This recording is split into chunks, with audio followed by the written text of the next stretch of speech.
you're listening to It Came from the Radio, you know this is Jennifer Elise Feldman. Maybe you don't, but now you do. I'm here with author Bria Rose, who just released her sexy erotic book, Her Dark Promise, which will soon be available on audiobook. So once it's on audiobook, then I can clean and if you hear me rant, I need my hands to clean and garden, so I don't get a lot of reading in, which really sucks for me. But anyway, the top of the book reads, "For beauty is found within." So, Bria, I used to pray that I wanted to be inflicted with the shallow house spell so that I'd only see people's inner beauty because my eyeballs used to dictate who I was attracted to entirely. And I used to say, I don't care what a guy says as long as he looks good, which I'm 41 and I would never say that now. But I used to say that at 25 and I was like, I guess I had the mind of a guy. But anyway, I think the spell worked because nowadays personality and character has to be there. So is that what your book, Her Dark Promise, is all about? Is that what it's all about? The shallow house spell? Beauty within? Yeah, so it is trying to kind of look past, looks to who we are as individuals. Now, my story is a little different than what we know of like Disney's Beauty and the Beast. Of course, that is for copyright issues. But other than that, I have made it my own where Belle is the Beast. Beast and Gaston are brothers who get trapped in her castle. Now, this is a why choose. So she gets all her boys. She gets the brothers, and I've added another male character. So she got three to pick from. Oh, okay. And could you tell us a little bit more what this book is about? What's going to happen? A little sneak peek? Yeah, of course. So her Dark Promise is basically Calethea, who is the Belle character. She has been cursed since she was 18. She's been cursed and living alone in this castle in the middle of the woods for like 370 years, all by herself. I cannot imagine, truly. Now over the years, like the last like 20-ish years, like so super recent, she slowly has been getting like people like coming in and out. She's kept two of them. One is a girl named Amelia, and the other is Callum, which again is one of her men. Hmm? So this story really is about what Calethea goes through. It kind of we don't start the story with her in the middle of going through what happened in the past. It starts in the present. So we already have Callum, we already have Amelia, and so you meet Calethea, and she's dark, twisty, she's sassy and sultry and sexy, and she's all these things. And I really feel that, women are going to be able to be drawn to her because women we are complex creatures. We can be mad and sad and angry, and there's so many emotions that we go through.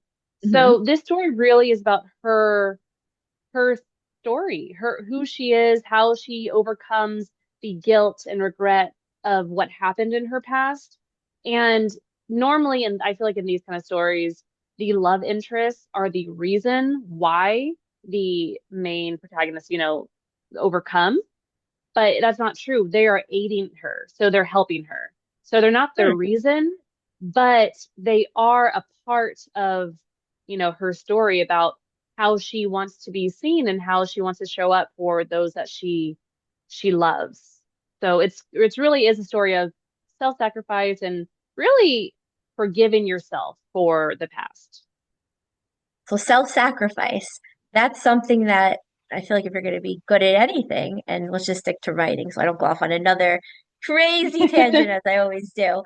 Writing takes sacrifice. Sometimes one of my last guests said that he locks himself in a room for like 7 months and then doesn't show anyone a draft and then that's it.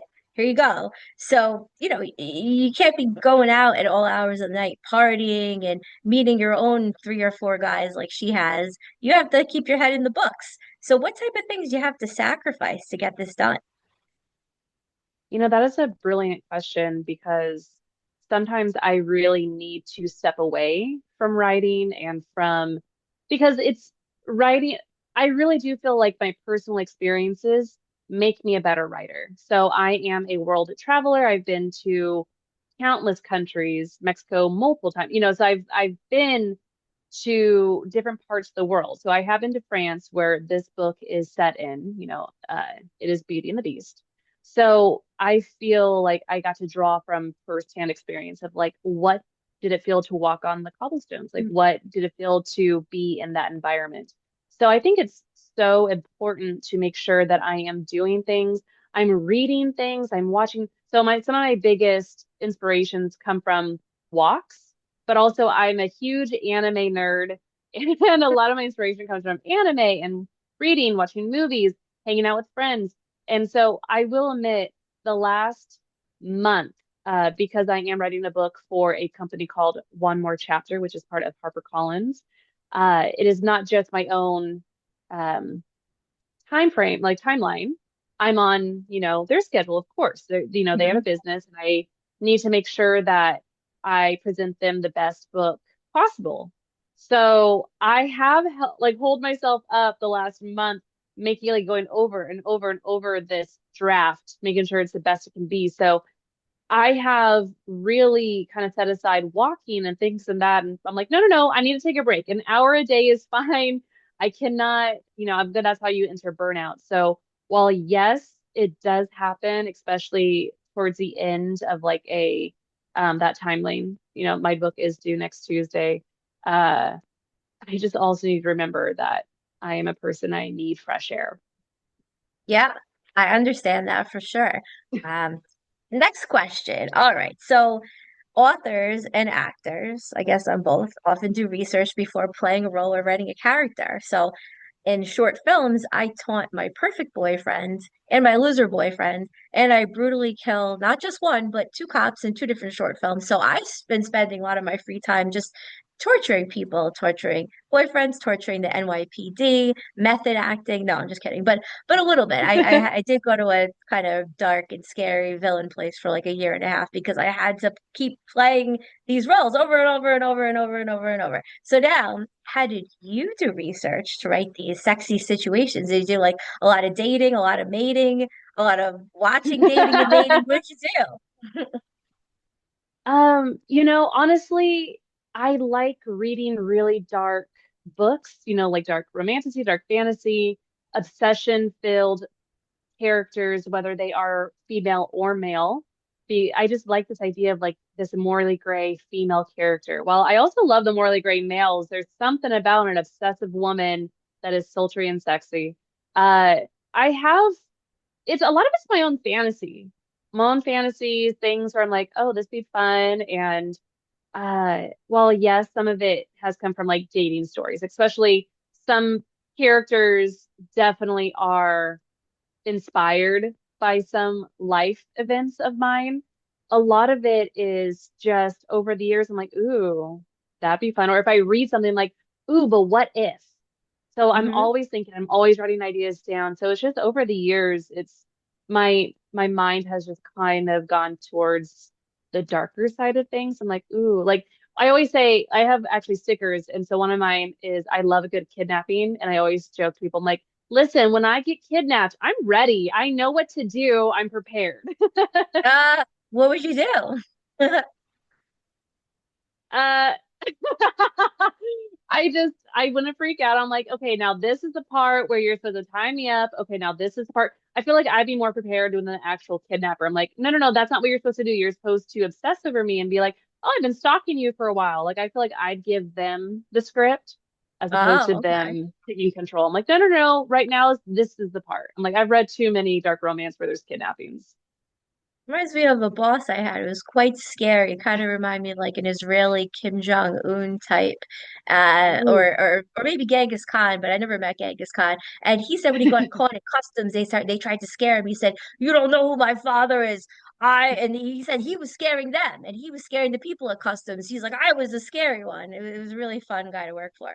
All right, so now I believe, next moving on, I believe that many people often see the abilities in us and the things that we will do in the future and the things that we can do way before we might see that we're able to do these things. So, did you always know you were going to write books, and did other people see this gift in you as well?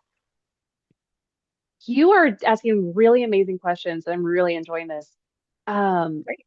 no, No, I had no idea. I've always been creative. I've loved to sing, dance, act. I really thought I wanted to be an actor. I once thought I wanted to be a veterinarian at one point.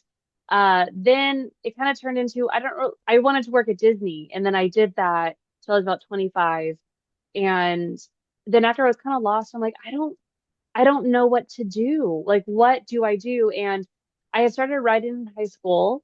I picked up the book, wrote some, put it down 10 years later, picked it back up. I'm like, okay, well, let's do this. And I just feel like at the point in my life that I was around 25, 26, I don't know what happened, but it just felt like if I don't do this, I feel like I'm going to die. It was like an Wow. innate, like I have to write. I have all these ideas and this creative bug that, I always say I got bit by the writing bug. And I just knew I had to get something out on paper. And I want this to be a thing. Now, did other people feel like, oh, she's going to be an author? No, but everyone knew that I was creative, extrovert out there. And so I was going to do something. Yeah. I feel very compelled before the day I die to end this BS. Hi, how are you? I went to the orthodontics earlier and I, like, three people asked me, "Hey, how are you?" And I didn't even answer it. I just said I was so tired, so tired.